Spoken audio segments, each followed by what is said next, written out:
Hello everyone, welcome back my YouTube channel Shahid medical chat. मैं आपका दोस्त मोहम्मद शाहिद छिपा। दोस्तों, आज की जो हमारी न्यू डिजीज़ रहने वाली है उसका नाम है कैंसर डिजीज़।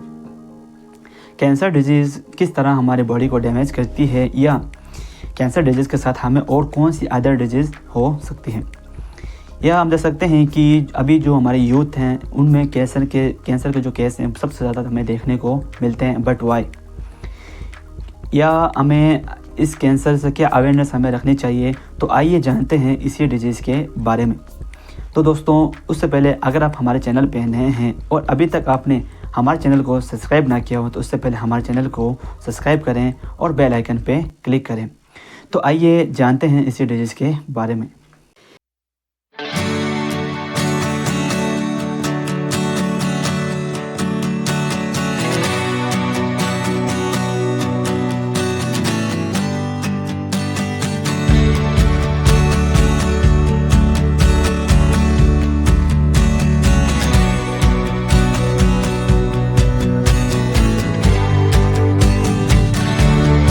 Cancer disease. दोस्तों, हम देख सकते हैं कि जो कैंसर हमारे बॉडी के अंदर जो सेल्स यानी कोशिकाएं होती है उसका अनकंट्रोल यानी अनियंत्रित रूप से हमारे बॉडी में बैठना, या हम देख सकते हैं कि जो भारत में पिछले साल 2020 से 2022 की एक रिपोर्ट के अनुसार हम अनुमान लगा सकते हैं 23,67,000 लोगों की मौत कैंसर की वजह से हुई।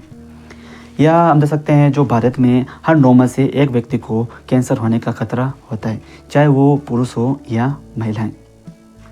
1990 से 2019 के बीच पूरी दुनिया में 50 साल से जो कम उम्र के जो पीपल होते हैं उनमें 79% कैंसर के न्यू केस बढ़े, यानी कैंसर के मामले बढ़े हैं।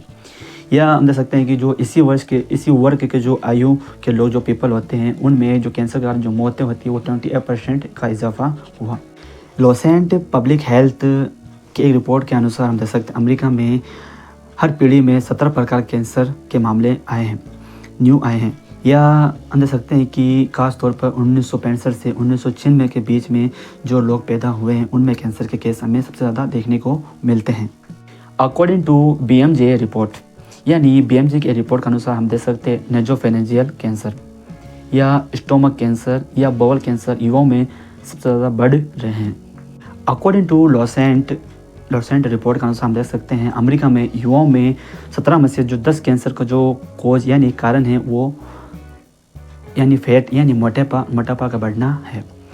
या इनमें से हम देख सकते हैं कि जैसे kidney cancer, liver cancer, pancreas cancer, या मोस्टली हम देख सकते हैं गाल ब्लैडर कैंसर इनमें शामिल का मानना है कि अगर कुछ लोग रोशनी के उपकरणों के साथ रहते हैं उनको ब्रेस्ट कैंसर, ओवेरी कैंसर या प्रोस्टेट कैंसर या लीवर कैंसर का खतरा अधिक बढ़ जाता है। तो चलिए दोस्तों, अब बात करते हैं नेक्स्ट डिजीज़ के साइन एंड सिम्टम्स और उसके कॉज के बारे में।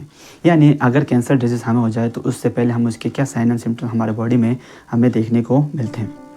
इसमें जो पहला सिम्टम्स हमें देखने को मिला वो है अनएक्सप्लेन्ड वेट लॉस, यानी लगातार हमारे वज़न का घटना, या नेक्स्ट फैटिक यानी थकान का महसूस होना, या नेक्स्ट फीवर यानी हमें बार बार बुखार आना, या नेक्स्ट हम देख सकते हैं नाइट स्वेट यानी रात को सोते वक्त हमें पसीना आना, या कफ इन ब्लड यानी खांसी के साथ खून का आना, या ब्लड इन स्टूल यानी स्टूल के साथ खून का आना, या नेक्स्ट हम देख सकते हैं लॉस ऑफ हेपेटाइट यानी भूख का ना लगना। तो दोस्तों, ये थे इस डिजीज़ के साइन एंड सिम्टम्स एंड कोज। तो चलिए दोस्तों, अब बात करते हैं नेक्स्ट इसी डिजीज़ के डायग्नोसिस और टेस्ट के बारे में। इसमें जो पहला टेस्ट हमें करवाना होता है वो है ब्लड टेस्ट, या नेक्स्ट MRI टेस्ट या CT स्कैन, या नेक्स्ट हम करवा सकते हैं जो इसका मोस्ट कैंसर का जो टेस्ट होता है वो है बायोप्सी।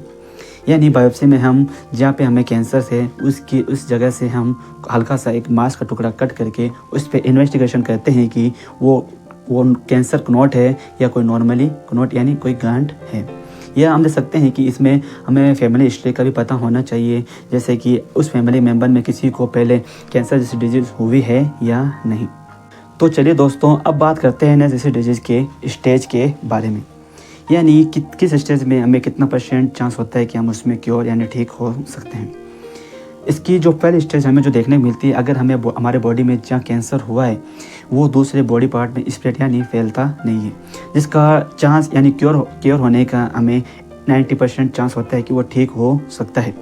या नेक्स्ट सेकेंड स्टेज, यानी सेकेंड स्टेज में हम देख सकते हैं कि जहाँ कैंसर हुआ है वो हमारे दूसरे जो लिम्फ नोड्स होते हैं उस कैंसर के आसपास, ये धीरे धीरे उसको डैमेज करना स्टार्ट करता है, जिसको क्योर यानी ठीक होने के लिए हमें 85% चांस होता है कि वो ठीक हो सकता है।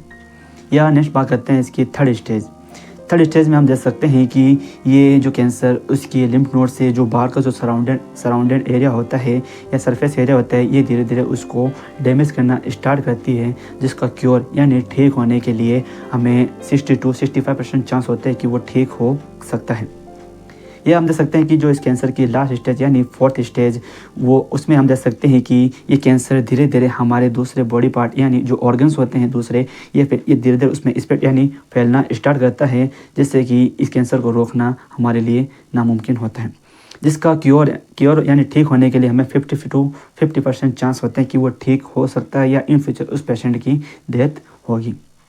तो चलिए अब बात करते हैं नेक्स्ट डिजीज के ट्रीटमेंट और मेडिकेशन के बारे में। यानी अगर हमें कैंसर हो जाए तो उस पेशेंट में हम कौन सी मेडिकेशन ट्रीटमेंट पेशेंट को प्रोवाइड करवाते हैं। इसमें जो पहला ट्रीटमेंट हम पेशेंट को करते हैं वो है कीमोथेरेपी। कीमोथेरेपी एक ड्रग का कॉम्बिनेशन होता है जो पेशेंट में प्रोवाइड करवाते हैं, जिससे कि जो उसके कैंसर सेल होती है वो ग्रोथ यानी आगे ना बढ़े। या नेक्स्ट रेडिएशन थेरेपी, हम पेशेंट को हाई एनर्जी रेडिएशन दे के उस कैंसर सेल को किल यानी ख़त्म कर देते हैं, जिससे कि वो दूसरे बॉडी पार्ट को डैमेज ना करे। या नेक्स्ट इम्यूनोथेरेपी हम पेशेंट में इसलिए प्रोवाइड करवाते हैं कि जिससे कि हमें कैंसर होता है तो हमारी इम्यूनिटी वीक होती है, अगर हमें उसके साथ कोई अदर डिजीज़ हो जाए तो वो बैक्टीरिया उस बैक्टीरिया को वो किल करने के लिए हमें हेल्पफुल यानी मदद मिलती है। या नेक्स्ट सर्जरी हम पेशेंट में तब प्रोवाइड करवाते हैं कि जब हमारी जो कैंसर सेल होती है वो दूसरे बॉडी पार्ट को अगर डैमेज करने लग जाए तो उसको हम सर्जरी के थ्रू रिमूव करके उसको किल या ख़त्म कर देते हैं। चलिए अब बात करते हैं नेक्स्ट डिजीज़ के प्रिकॉशन यानी उसके बचाव के बारे में।